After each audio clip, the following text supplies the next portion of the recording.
अभी एक भजन होगा और भजन के साथ साथ सभी भाई बहन अपने अपने इष्ट का ध्यान करेंगे। ध्यान कैसे करें?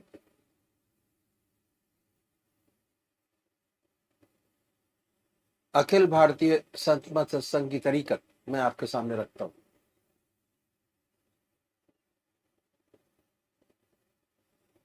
सबसे पहले निश्चित कीजिए कि परमात्मा की कौन सी मूर्त, कौन सी सूरत, कौन सी शक्ल आपको सबसे ज्यादा प्यारी लगती है। मूर्ति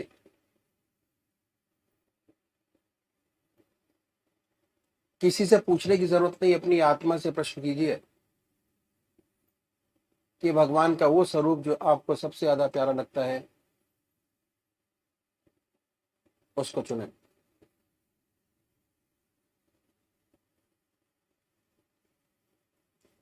उसके बाद किस नाम से आप उनको याद करेंगे उसको भी चुने। मंत्र तो क्या हुआ, दो चीज आपने चुनी, एक अपना इष्ट देव और एक मंत्र। उसके बाद पूजा के स्थान पर जाइए, जिस स्थान पर बैठे हैं, जिस आसन पर बैठे हैं उसी आसन पर बैठे, बड़े प्यार से धूप बत्ती अगरबत्ती जलाएं, बड़े आराम से बैठिए और बैठने के बाद ये महसूस कीजिए कि आपका इष्ट शरीर आपके सामने विद्यमान है।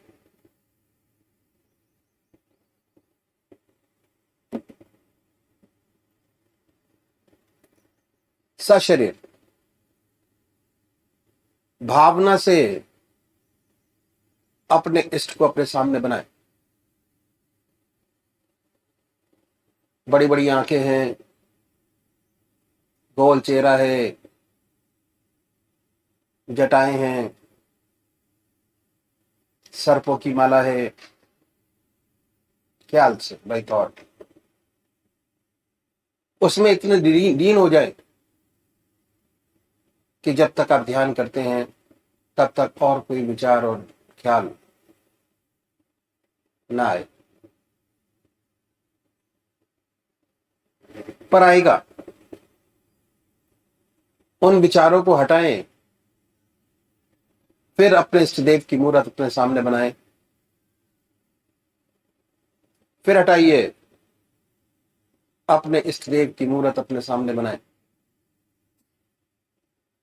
जो मंत्र आपका है उसको उच्चारित होते सुनिए कि हमारे हृदय से हमारे इष्ट का नाम निकल रहा है और हम सुन रहे हैं। और जब तक ऐसा ना हो, बड़े प्यार से अपने इष्ट का नाम विद फुल फोर्स जिह्वा से ले सकते हैं। इतना फोर्स उस नाम में होना चाहिए।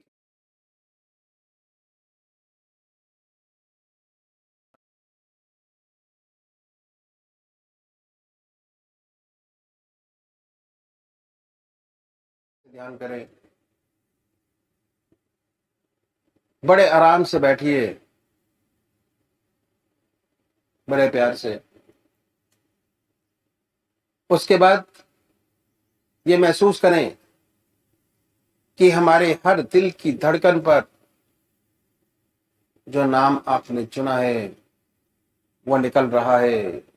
हृदय ओम ओम कह रहा है, अब पूरे शरीर में वाइब्रेट करता है। उसके वाइब्रेशंस को महसूस कीजिए और आनंदित हुई। बड़े प्यार से इस काम को करना है। जब भी कोई संसारिक बात आपके ध्यान में आए, दिमाग में आए, उन विचारों को हटाएं, फिर अपने इष्ट देव की याद में लगे फिर हटाइए, अपने इष्ट देव की याद में लगिए। अगर आज ध्यान करते हुए आपके 100 विचार 1 मिनट के अंदर आते हैं, तो निश्चित समझिए अगर ये अभ्यास आप बराबर करते चले जाएंगे तो एक दिन ऐसा आएगा कि कोई विचार आपके आगे नहीं होगा। भगवान श्री कृष्ण ने साधक की दृष्टि से गीता में 4 बात बताई। पहली आहार की शुद्धि, दूसरी विहार की शुद्धि, तीसरा अभ्यास और चौथा वैराग। अभ्यास, अभ्यास पर बहुत भारी जोर है और सारी जिंदगी हम एक चीज का अभ्यास करते चले जाते हैं और उसकी परफेक्टनेस पर देखते चले जाते हैं। बड़े प्यार से अगर इस तरीके से अभ्यास करेंगे, बड़ी सुंदर स्थिति होगी। जब भी आप अपने इष्ट देव के चरणों में विश्राम चाहेंगे, बड़े प्यार से विश्राम मिलेगा, ना कोई दूसरा विचार रहेगा ना ख्याल, और हमारी आत्मा हमारे मन को देखती रहती है, वो बताती है कि हम क्या सोच रहे हैं। जब विचार हट जाए अपने इष्ट देव के चरणों में, फिर दोबारा उस चीज को पकड़े, अपने इष्ट देव को दोबारा अपने इष्ट देव में ध्यान लगाइए। तो अभी एक भजन होगा और भजन के साथ साथ सभी भाई बहन अपने अपने इष्ट का ध्यान करेंगे। जन्म जन्म तक रंग न उतरे, ऐसी रंग दे श्याम चुनरिया, श्याम चुनरिया। जन्म जन्म तक रंग न उतरे,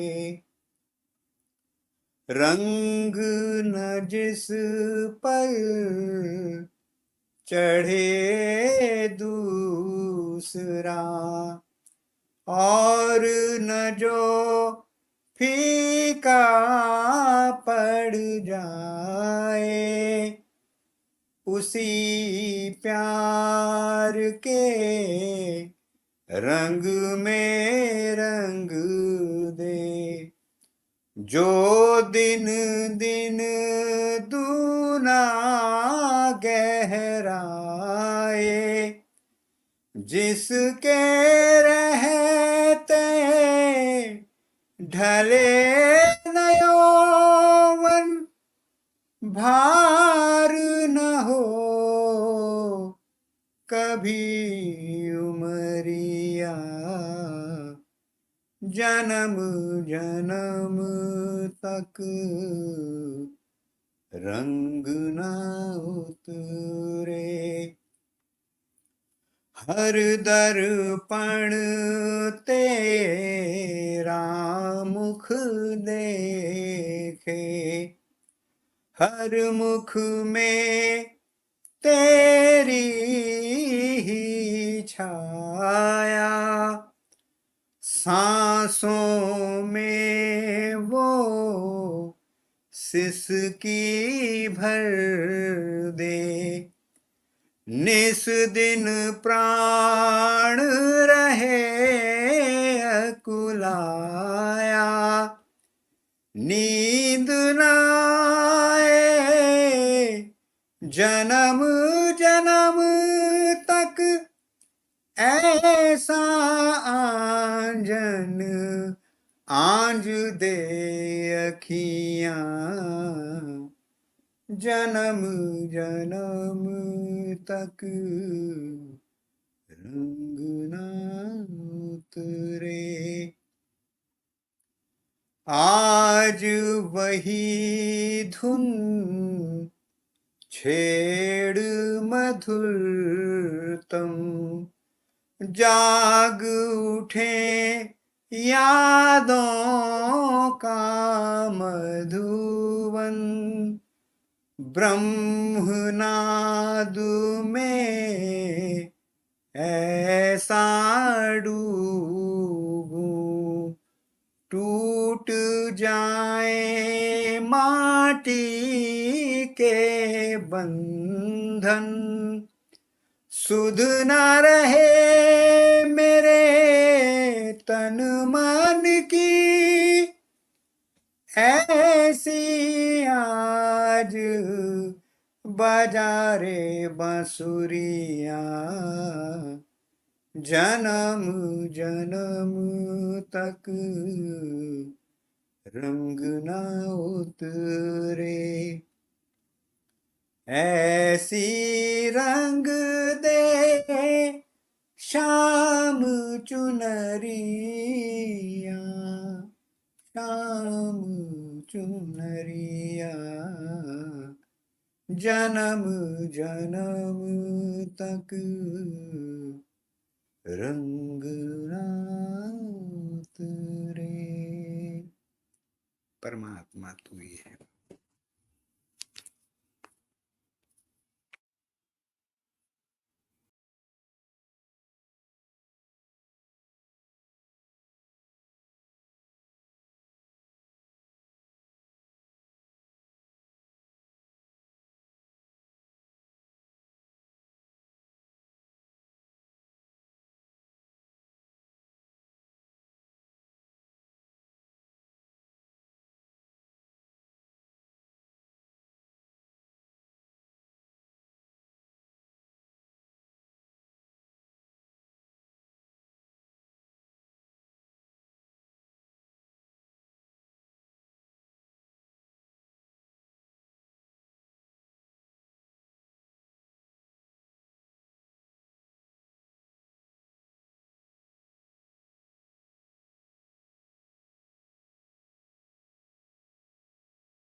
कुछ नहीं हुआ, ख्याल नहीं।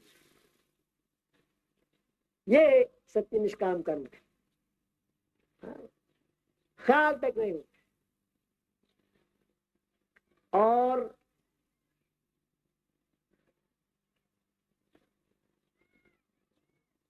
हमने इसका अभ्यास निष्काम कर्म का पहले स्टेप से शुरू किया। जब हम रात को सोते सेल्फ इंट्रोस्पेक्शन करते हैं, क्या करते हैं कि जो अच्छे काम सोचते अपनी आत्मा से पूछते हैं कि आज कोई अच्छा काम हमसे बना जिससे दूसरों की आत्मा को सुख और शांति पहुंची। अगर कोई बना है तो उसे भगवान कृपा कर देते हैं, प्रभु आपने किया, मैंने नहीं। ओ लॉर्ड यू क्रिएटेड सर्कमस्टांसेस, प्रभु आपने अवसर दिया, ये अच्छा काम हो गया, वरना इसमें कहाँ शक्ति है किससे कोई अच्छा काम बने। भगवान कृपा। और बुराइयों को हम दूर करना शुरू कर देते, एक एक छोटी छोटी पकड़ के दूर करते चले जाते हैं। परमात्मा से प्रार्थना करते हैं कि हमारी ये बुराइयां दूर होती, एक एक छोटी पकड़ते हैं, एक एक करके दूर करते चले जाते हैं। और जब 24 घंटे के ध्यान पर पहुंचते हैं तो हृदय मलिनता, हृदय की सारी मलिनता दूर हो जाती है। मलिनता रहती नहीं है, जहां प्रभु का वास सच्चा है वहां मलिनता नहीं, बुराई रहती नहीं। हमारी सारी बुराइयां छूट जाती है, लुप्त हो जाती है, एक भी बाकी नहीं रहती। और अच्छाइयां सब भगवान के अर्पण हो जाती है। तो कुछ करता नहीं, जो कर रहा है तो प्रभु कर रहा है। ये है वास्तविक। जो सच्चा ऊंचा संत है उसका कदम कभी गलत नहीं पड़ता है। गलत मत समझिए, लोहे की जरूरी, सोने की जरूरी, गलत मत समझिए, नहीं तो बड़े चक्कर में पड़ जाएंगे। बहुत बारीकी है, उसका गलत पैर पड़ता नहीं, उसमें बुराई रहती नहीं। जैसे 24 घंटे प्रभु की याद है और जितनी अच्छाइयां हो भगवान करता हो जाती है, उससे अच्छा कभी कुछ होता। सपने में भी ख्याल नहीं होता कि उससे कोई अच्छाई संसार की हो रही है, उससे कोई सेवा बन रही है। सपने में भी ख्याल नहीं होता। जो करता है ईश्वर करता है, परमात्मा करता है, उसका मालिक करता है, वो कुछ नहीं करता। कबीर साहब ने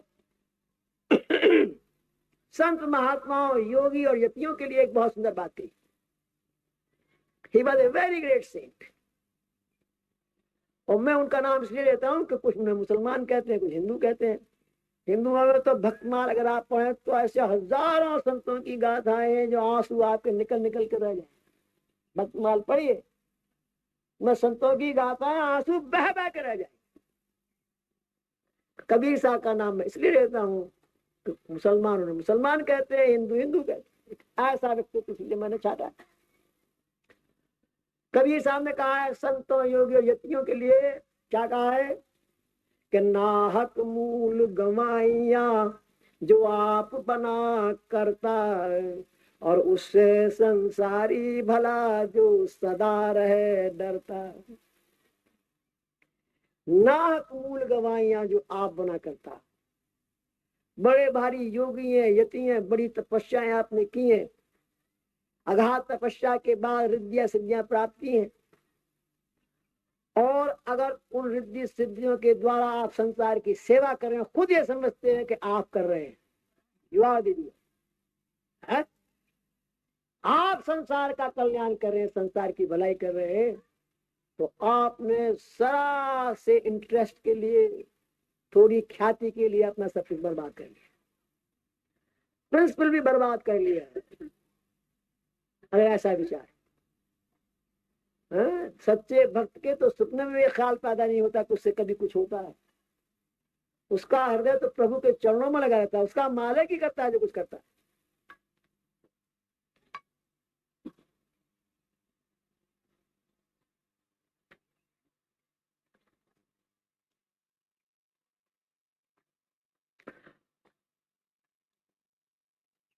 और इस जमाने में तो कर्ताओं की दौड़ लगी हुई, बड़े बड़े योगी, बड़े बड़े यति आए, और 300 भगवान तो अमेरिका में, उन्होंने अपने आप को डिक्लेयर किया गॉड्स। 300 भगवान ईश्वर तो अमेरिका में, हिंदुस्तान में तो बाढ़ आई हुई है, क्या नहीं। ऐसे योगी यतियों के लिए कि जिसे इन्हें कुछ रिद्धियां सिद्धियां प्राप्त हो गई प्रभु कृपा से, और वो अपने आप को सब कुछ समझ बैठे और संसार का भला कर रहे हैं, और ना मालूम अपने आप को क्या क्या डिक्लेयर कर बैठे। उनके लिए कहा है कि ऐसे योगी यतियों से कि जो खुद कर्ता बन गए, उन्होंने अपनी सारी कमाई नष्ट भ्रष्ट कर ली। ऐसे योगी यतियों से वो गृहस्थी कहीं ऊंचे है जो आधा घंटा सुबह प्रभु की याद करते, आधा घंटा शाम को प्रभु की याद करते, दिन भर उस परमात्मा से डरते रहते। उनकी तपस्या कहीं ऊंची। और कबीर साहब का अपना जीवन कैसा था, उसकी एक मिसाल मैं आपके सामने रखूं। जब कबीर साहब की ख्याति बहुत हो गई, लोग कहने लगे कि बड़ा ऊंचा महात्मा है, ग्रेट सेंट संत। तो एक बार 200-250 बड़े इंटेलेक्चुअल्स अध्यात्म के, उन्होंने सबके सबने सलाह की कि भाई देखें वास्तव में कितनी गहराई है, कबीर में गहराई कितनी, लेट अस सी। और ऐसा विचार के 200-250 पंडितों की जो टोली थी वो कबीर साहब के घर की तरफ चली कि आज उनसे बातचीत करेंगे, सत्संग करेंगे और देखेंगे क्या गहराई है। सत्संग करने के हेतु पधारे। कबीर साहब का छोटा सा घर था, उसमें 2 कमरे थे। एक कमरे में खुद रहते थे, एक में गाय बनती थी या भूस रहता था। बहुत मामूली सी रहन सहन थी।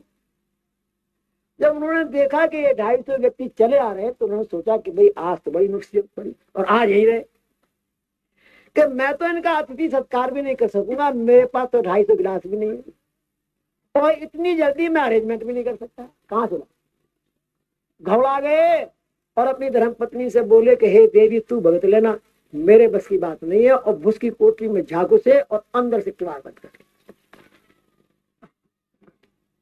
और अपनी स्त्री से कह गए कि अब तू जाने, तेरा काम जाना, तू देख।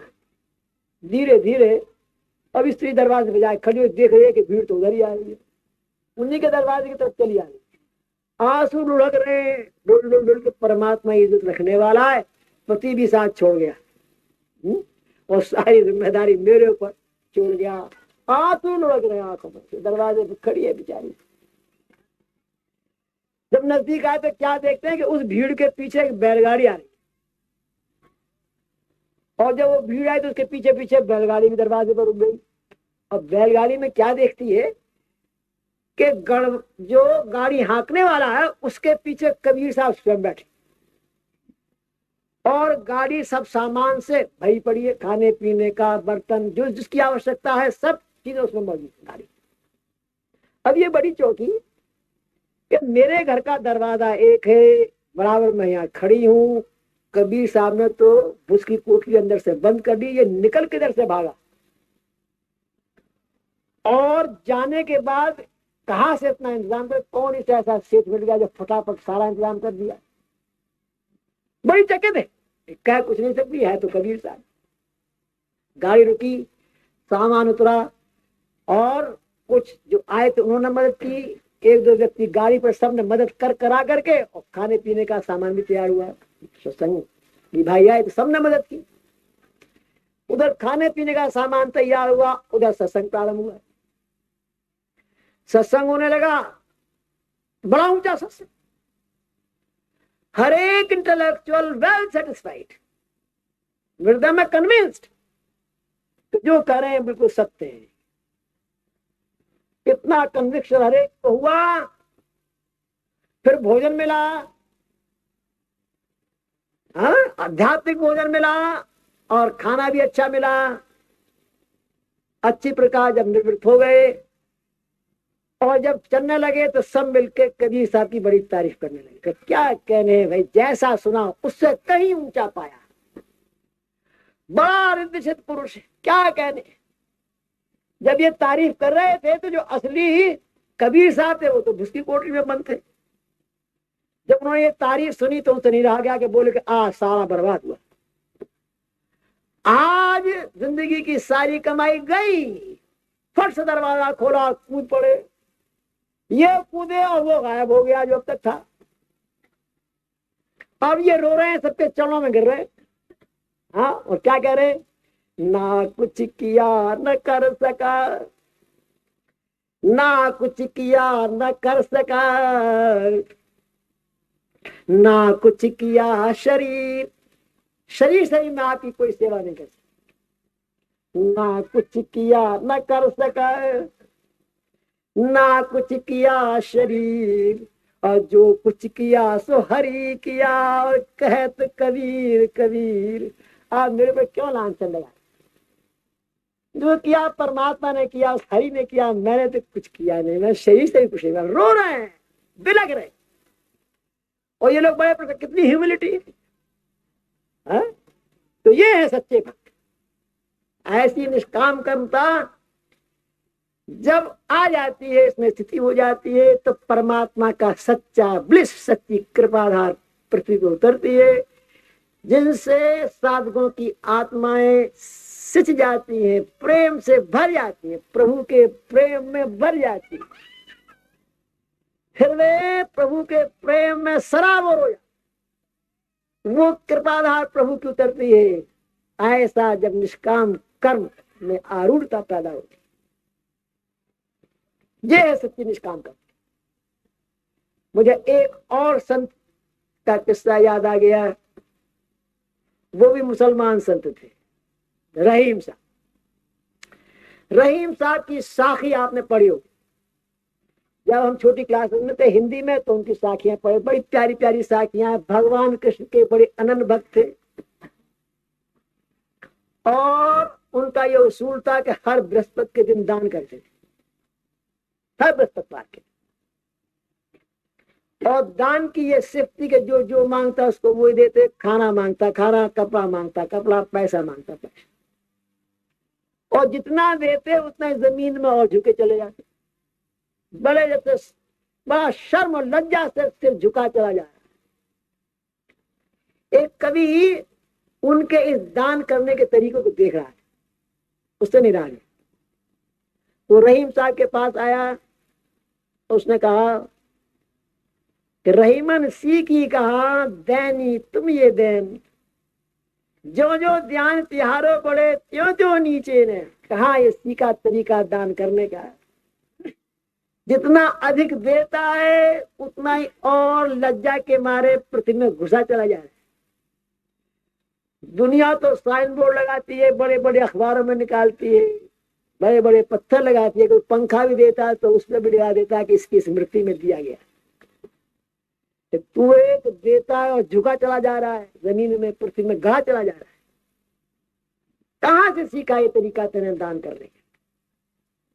रहीम साहब ने बड़ा संदेश लगा दिया, रो पड़े और रो कर कहने लगे कि देने वाला और है, देता है दिन रैन। देने वाला और है, देता है दिन रैन। और लोग ब्रह्मों पे करें ताते नीचे न। लज्जा से शर्म से मरा चला जाए। देने वाला वो प्रभु है, दिन रात देता रहता है। लोग कहते रहीम देता है। कैसा झूठा लांछन मेरे ऊपर लगा रहे, शर्म से मैं दबा चला। ऐसी सच्ची निष्काम कर्मता जब होती, ऐसे भक्त जिनकी ऐसी आरूढ़ता निष्काम कर्म हो जाती है, वो परमात्मा के सच्चे पैर, सच्ची कृपाधार को पृथ्वी को उतारते हैं, उस प्रभु के नाम को रोशन करते हैं। ये है सच्ची निष्काम कर्मता। जहां ऐसी निष्काम कर्मता प्राप्त हो जाती है, फिर संस्कार नहीं बनता। पुराने संस्कार कुछ तो ध्यान अग्नि में जल के समाप्त हो जाते हैं, कुछ भोग के कारण देता है। आगे की स्लेट क्लीन है, कुछ नहीं कर,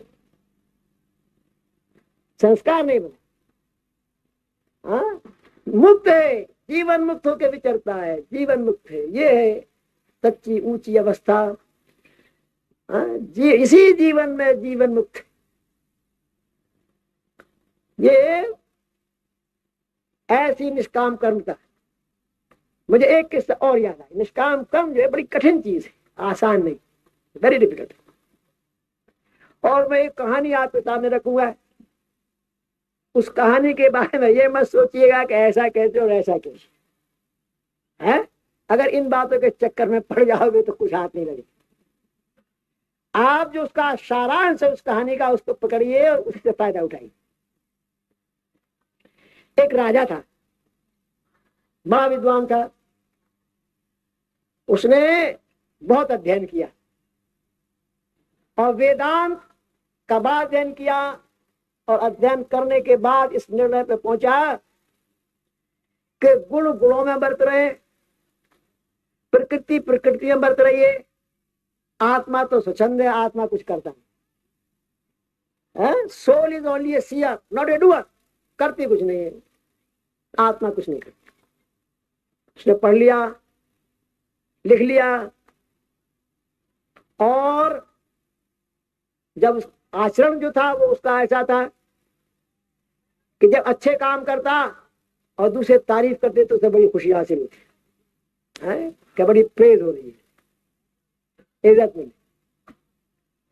और अगर कोई खराब काम हो जाता, पाप कर्म, तो उसको छिपाने के लिए कहता गुण गुणों में बरत रहे, प्रकृति प्रकृति में बरत रही है, आत्मा तो स्वच्छंद है, मैंने तो कुछ किया नहीं, आत्मा ने कुछ नहीं किया, मैं इसका कोई पश्चाताप करने की मुझे कोई आवश्यकता नहीं है, मैं कुछ करता ही नहीं।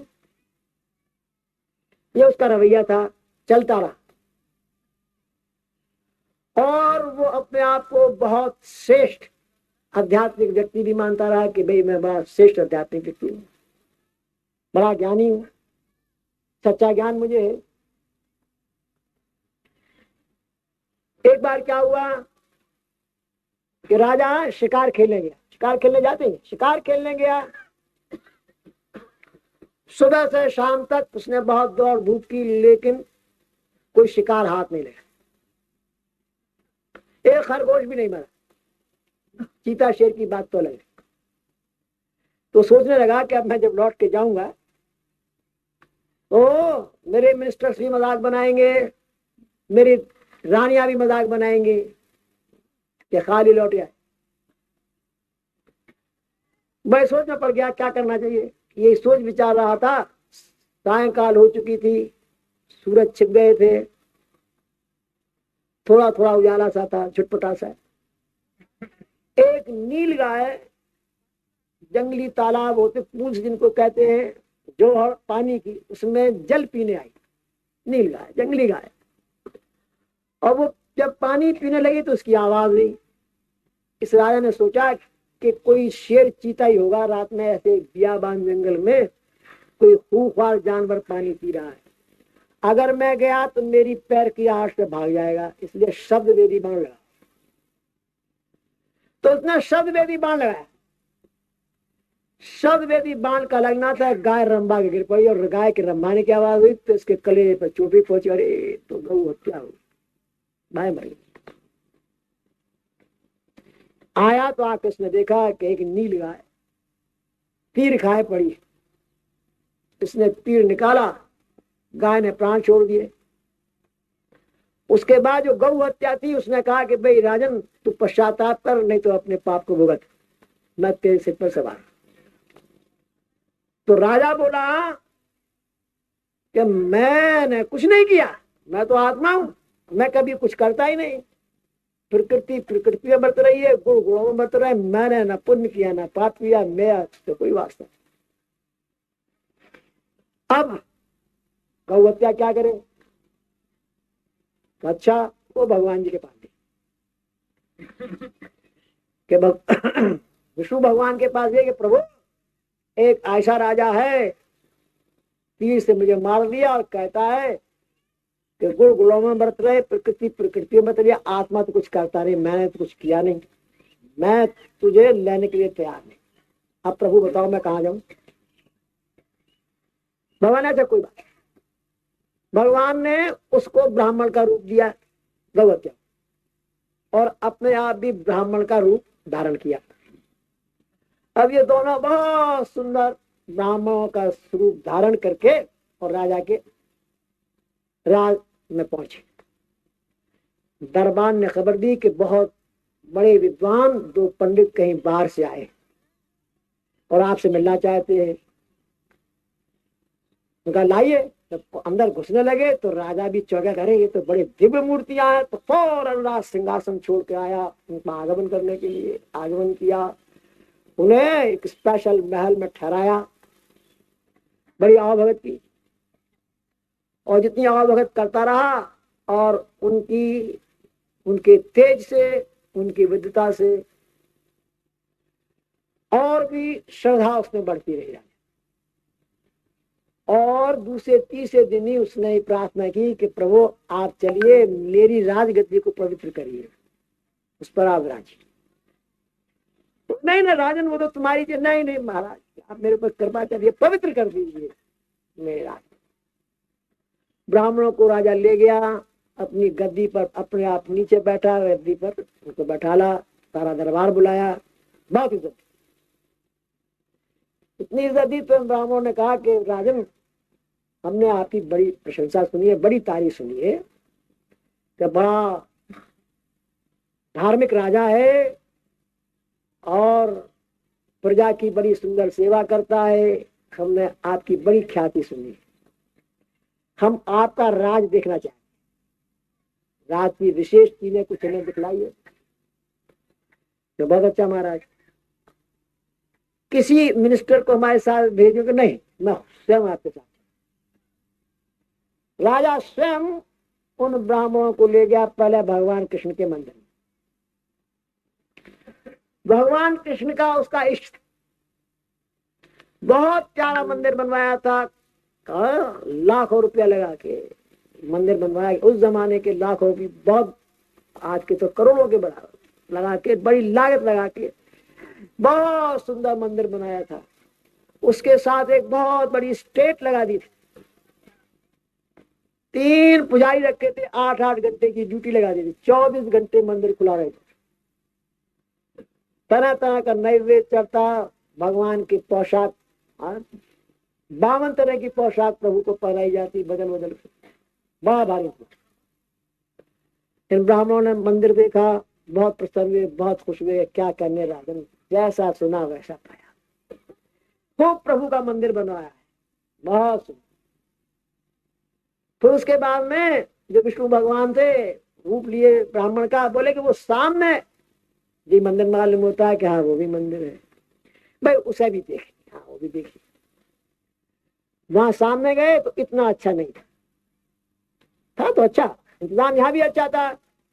भगवान शिव के मस्तिष्क पर, हाँ, कलश लगे हुए थे, जिसमें गंगा जल और दूध की, हाँ, धारा बार महाराज के मस्तिष्क पे पड़ती रहती थी और भक्त लोग चरणामृत लेते रहते। यहाँ भी बड़ा सुंदर प्रबंध था, लेकिन कोई मुकाबला नहीं। भगवान कृष्ण के मंदिर का, भगवान शिव के मंदिर का कोई मुकाबला नहीं था। तो ये ब्राह्मण बोले कि महाराज वो बात नहीं है, इसमें जो उसमें राजा चुप था, कहा कुछ। और राजा ने अपने राज की और मुख्य मुख्य चीजें दिखलाई। तो फिर उन्होंने दिखाना शुरू किया कि भाई ये पाठशाला है, ये स्कूल बनाए। धीरे धीरे वो ये कहने लगा कि ये मैंने स्कूल बनवाया, इसमें इतनी क्लासेस है, ये मैंने धर्मशालाएं बनाई, ये मैंने बावड़ियां बनाई, ये कुएं बनवाए। धीरे धीरे मैं आना शुरू हुआ। फिर उन्होंने कहा कि भाई हमने सुना कि तुम्हारे यहाँ की नेशनल म्यूजियम बहुत बढ़िया है, हम उसे भी देखना चाहेंगे। कहा जरूर चलो। नेशनल म्यूजियम में ले गया और वहां तो एक एक चीज दिखाने लगा कि साहब ये इतनी पुरानी है, इतने कारीगर लगवा के मैंने इसे ठीक करवाया, मैंने इतना पैसा खर्च करके इसे मंगवाया। हर चीज में मैं लगता चला गया। जब मैं खूब हो चुका, तब भगवान ने गौ हत्या को इशारा किया, तो वो शरीर छोड़ के गौ हत्या प्रकट हो गई। बोले राजन, कृष्ण का मंदिर तैने बनवाया, शिव का मंदिर तैने बनवाया, बावड़ियां तैने खुदवाई, स्कूल तैने बनवाए, धर्मशाला तैने बनवाई, तो ये गौ हत्या किसने की?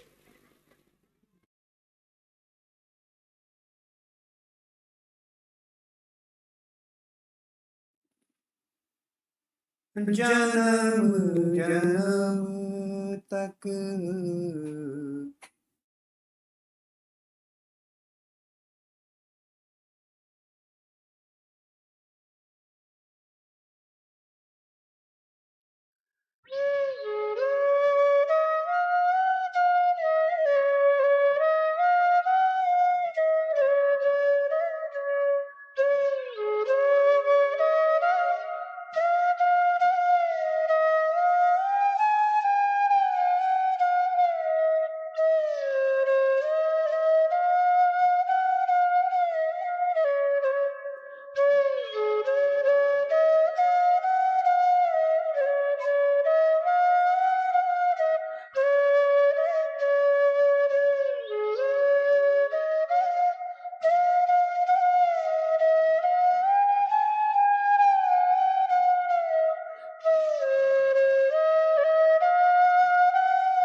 अनमोल वचन अखिल भारतीय संतमत सत्संग के संस्थापक और गृहस्थ में आनंद योग के जनक परम संत महात्मा परम पूज्य श्री यशपाल जी महाराज अर्थात परम पूज्य भाई साहब जी द्वारा प्रतिपादित इन अनमोल वचनों का पालन करना अति आवश्यक है।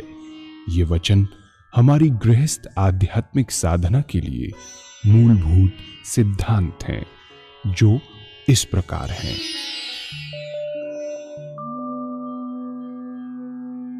हम दुनिया की हर चीज की कीमत आंकते हैं, अपने मानव जीवन की कीमत भी जाने व परमात्मा की प्राप्ति हेतु साधना करें।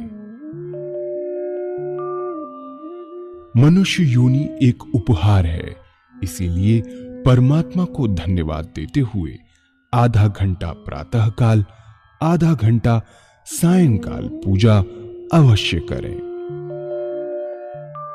सत्संग, सतनाम व सद्गुरु को प्राथमिकता देते हुए इसी के आधार पर ध्यान योगाभ्यास अवश्य करें व गृहस्थ के कार्यों को परमात्मा का कार्य समझकर उसी की याद में संपन्न करें। हर समय ये ध्यान रहे कि गुरु कृपा द्वारा परमात्मा की पवित्र सत्ता का हमारी आत्मा में वास है, अतः मन में निरंतर अपने इष्ट देव का जाप करें। मान सम्मान की इच्छा ना करें व अपमान से दुखी न हो। परमात्मा के अतिरिक्त किसी और का भय न करें। दूसरों की बुराई न करें, न सुने, सत्य व मधुर बोलें, अश्लील शब्द मुंह से ना निकालें, सभी से नम्रतापूर्ण व सुंदर व्यवहार करें। धर्म पत्नी के अतिरिक्त अपने से बड़ी से माता जैसा, बराबर की से बहन जैसा व छोटी से पुत्री जैसा व्यवहार करें। सांसारिक जीवन यापन की आवश्यकताएं अंतहीन है, इसीलिए अधिक से अधिक समय सत्संग में व धन परोपकार में खर्च करें। याद रखें, न स्त्री माया है, न धन दौलत, न ही परिवार। माया वह है जो हृदय को परमात्मा से दूर हटा दे। अतः निरंतर सत्संग और सद्गुरु की शरण में रहने का प्रयास करें। भोजन अपने इष्ट को अर्पण कर प्रसाद रूप में परमात्मा की याद में करें। रात्रि में सोने से पहले अच्छे बुरे कार्यों का आत्मनिरीक्षण कर उसका समुचित पश्चाताप करते हुए ध्यान करें व प्रभु की गहरी याद में ही विश्राम करें। परमात्मा तू ही है, तेरी इच्छा पूर्ण हो।